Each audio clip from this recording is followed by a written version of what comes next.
কুসুমের পেটে তোর অবৈধ বাচ্চা, যত তাড়াতাড়ি পারস ফালায়া দে। এই বাচ্চা আমি ফেলবো না। কুসুমের পেটের বাচ্চা পাপ হইতে যাবো কেন আব্বা? ওই বাচ্চার বাপ তো আমি। বিয়ার আগে পেটে বাচ্চা হইলে সেটা হয় পাপ, আর যার পেটে আসে সে হয় পাপী। পাপের ফসল না আব্বা, এটা আমগো প্রেমের ফসল।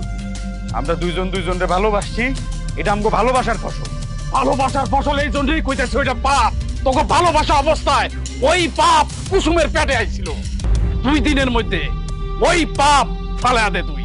মইরা গেল আমি এই পেটের বাচ্চা ফেলবো না। ওরে আমি এই বাড়িতে আনছি বলে মনে করিস না, ওরে আমি মন থেকে মাইনা লইছি।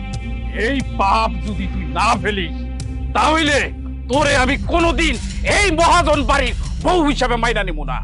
আব্বা কেন এমন করতেছেন? কুসুমের পেটের বাচ্চার বাপ তো আমি মাইনে লইলে আপনার সমস্যা কি? তুই তোর অবৈধ সন্তানের বাপ হ, তাতে আমার কোনো সমস্যা নাই, কিন্তু আমি কোন অবৈধ নায় নাতির দাদা হইতে পারুম না। বারবার একই কথা কেন কইতাছেন আব্বা? যে আইতাছে সে তো আপনার ছেলেরই সন্তান। এই ফকিন্নির বাচ্চা, কামলার বাচ্চা, আমাকে বাপ ছেলের মধ্যে তুই কোনো কথা কবি না। তুই যারে জন্ম দিবি সে হইব এই মহাজন বাড়ির সন্তান, ওর আমি কোনো কথা শুনবো না। তাই তোরে আমি ভালোই ভালোই কইতাছি, 2 দিনের মধ্যে এই পাপ দি ফালা দে, তা না হইলে খুব খারাপই হয়ে যায়। যতই খারাপই হোক আব্বা, কুসুম না চাইলে এই বাচ্চা আমি ফেলতে দিব না। আম কথা, আমারটা খায়া আমারটা পয়রা তুই আমারে হাই করতে দেখাস।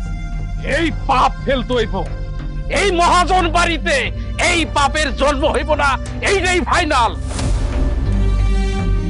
বাজান রে, তুই আমার একমাত্র সন্তান, এই মহাজন বাড়ির একমাত্র উত্তরাধিকারী। তুই যখন পেটে, তোর মায়ের ম্যালেরিয়া হয়েছিল, তোর মারে আর তোরে বাঁচাইতে আমার অনেক কষ্ট হয়েছে। ডাক্তার আমার বলছে যে বাঁচার সম্ভাবনা নাই। অনেক কষ্টে তোর আর তোর মায়ের পিছনে টাকা খরচ করে তোকে বাঁচাইছি। ডাক্তার আমার বলছে তোর মা আর কোনোদিন মা হইতে পারবো না। তোর মা আমার বহুবার বলছে যে আরেকটা বিয়া করার জন্য, সন্তান নেওয়ার জন্য, খালি তোর মুখের দিকে তাকায়া আমি কোনো সন্তান নেই। তোর মা মরে গেছে 8 বছর হইল। চাইলে আমি আরেকটা বিয়া করতে পারতাম, কেন করি নাই জানোস? শুধু তোর দিকে তাকায়া। এই শেষ বয়সে বাপটার আর কান্দাইস না রে বাপ, অনুরোধ করে কইতাছি, কুসুমের পেটের বাচ্চাটারে ফালাই দিয়া বৈধ একটা বাচ্চা নে, বৈধ একটা বাচ্চা।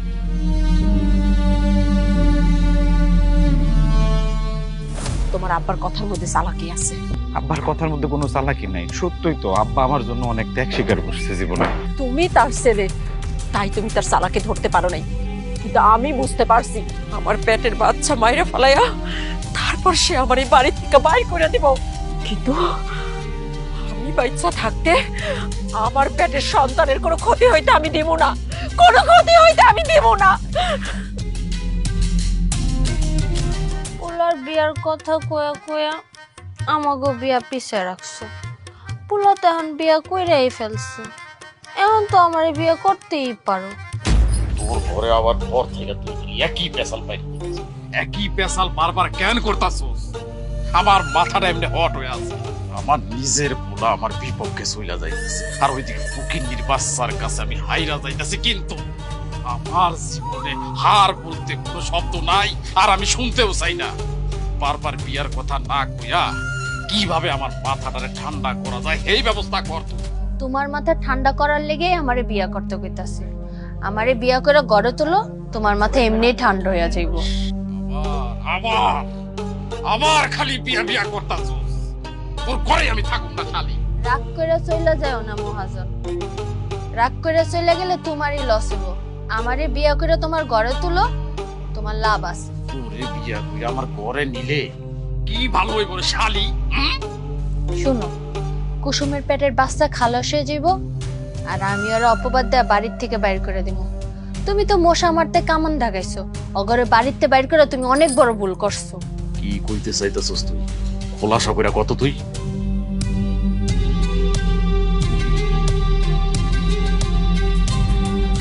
এই কথাগুলা তুই আমার আগে কস নাই কেন? তুমি তো আমারে কখনো কিছু কও নাই। তুমি আইতা ফুর্তি করতে, ফুর্তি করে চইলা যাইতা। একবার খালি আমারে বউ কইরা তোমার বাড়িতে লও, বাকি সব দায়িত্ব আমার।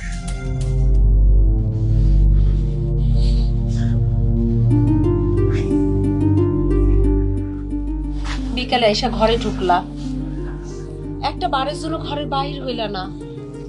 কি হয়েছে তোমার? এত মন খারাপ করে আসো কেন? আচ্ছা খাবার চলো। সারা মানে আমি খাবো না, তোর খিদে লাগছে তুই যা খা। কি হয়েছে তোমার? বাইরে থেকে এসে তো তুমি একটা কথাও কও নাই আমার সাথে। তোমার পেটের ওই বাচ্চা আমি রাখুম না। তোমার এই ঘরে ঢোকা দেখেই আমি বুঝা গেছি, এই জন্য তোমার কাছে আসি। আমি মইরা যাবো, তাও আমি আমার পেটের বাচ্চা ফেলবো না। আমি বাইরে থাকতে দুনিয়া তো এই বাচ্চাটা আমি আইতে দেব না। আমি বাইরে যাইতে পারি না, মানুষ খারাপ খারাপ কথা কয়। এটা তো যে তোমার পেটে যে বাচ্চাটা আছে, এটা তো আমাকে বিয়ার আগের অবৈধ বাচ্চা। অবৈধ বাচ্চা না, এটা তোমার আমার ভালোবাসার সন্তান। এটা অবৈধ হইতে পারবো না। নাকি তুমি আমারে সন্দেহ করতেছো? বুঝতে পারছি, আমি বুঝতে পারছি যে সগীর মহাজনের রক্ত তোমার শরীরে। তুমিও সগীর মহাজনের মতো একটা মানুষ জানোয়ার। এই মুখ সামলায় কথা কবি, একটা আজে বাজে কথা কবি না, কয়ে দিলাম। কি মনে করছিস আমি কিচ্ছু বুঝি না? না হ্যাঁ? তোর পেটে যে বাচ্চা আছে এটা আমাকে বিয়ার আগের বাচ্চা, আর এটা হচ্ছে পাপের বাচ্চা। আর আর আমার সন্তান, আমি পাপের সন্তান এই দুনিয়াতে আনবো না। তোর পেটে যে অবৈধ বাচ্চা, এটা আমার প্রথম সন্তান, এই মহাজন বাড়ির প্রথম সন্তান। এই অবৈধ সন্তান রে আমি এই পৃথিবীতে আইতে দিমু না, দিমু না। আমি যা বুঝার বুঝে গেছি, আমি যা বুঝার বুঝে গেছি। এই মহাজন বাড়ির ভাত আমার কপাল থেকে উঠে গেছে। তুই কিসের সাথে কিসের হিসাব মিলাইতেছ গুচু? সব হিসাবে একই সাগর। বিয়ের 5 দিনও হইতে পারলো না, আর তুমি আমার গায়ে হাত দিলা। যে মানুষটা বিয়ার আগে আমার একটু পেট ব্যথা হইলে নানা অজুহাত দেখাই আমার লাগে দেখা কইরা আমার ওষুধ দিয়া যাইতো, আর সেই মানুষটা বিহারে 1 মাসও হইতে পারলো না, তুমি আমার গায়ে হাত দিলা। এই বাচ্চা দুটো আমি ফালাই দেই, তুমি আমারে এই বাড়িতে 1 মাসও রাখতে পারবা না। তোমার বাবা ওই সগীর মহাজন এই বাড়ি থেকে আমার ঘাড় ধাক্কা দিয়ে বাইর করে দিব। আমি থাকতে তোমার এই বাড়ি থেকে কেউ বাইর করতে পারবো না। কোনো তুমি থাকবা না সাগর, কাজের অজুহাত দেখে তোমার বাবা তোমার ঘর থেকে বাইর করে দিব। তারপর তারপর তারপর সে আমারও এই ঘর থেকে বাইরে বাইর করে দিব। তখন না তুমি কিছুই করতে পারবা না। যারা কইতাছে তারা তোমার বাপের মানুষ। তোমার দুটো পায়ে ধরে, তোমার দুটো পায়ে ধরে কয়দিন তুমি এহাগো কাছ থেকে দূরে থাকো, তারপর দেখো আবার সব ঠিক হয়ে যাবো। তোর পায়ে ধরে, তোমার দুটো পায়ে ধরে। আমি কি করব? আমি কি করব? আমি কিছু বুঝতে পারতাছি না। সবাই এমন ভাবে কয়, মনে হয় যে আমি যেন সবচাইতে বড় অপরাধী। না না না, আমারে সবাই চারিদিক থেকে খাপলায়া ধরে। তুমি আমার দিকে তাকাও, ভালোবাসার শক্তি দিয়া তুমি তোমারে শক্ত করো। আমার চোখের দিকে তাকাও, এই যে আইতাছে যে আমাকে মিলন ঘটাইছে, সে দেখবা যে সারা জীবন আমাকে দুইজন রে এক করে রাখবো। তুমি কয়টা দিন একটু ধৈর্য ধরো, দেখবে সব ঠিক হয়ে যাইবো। আমাকে সন্তানরে তুমি পৃথিবীতে একটু আসতে দাও, তোমার দুইটা পায়ে ধরে আসতে দাও। আমাকে সন্তান নেই পৃথিবীতে।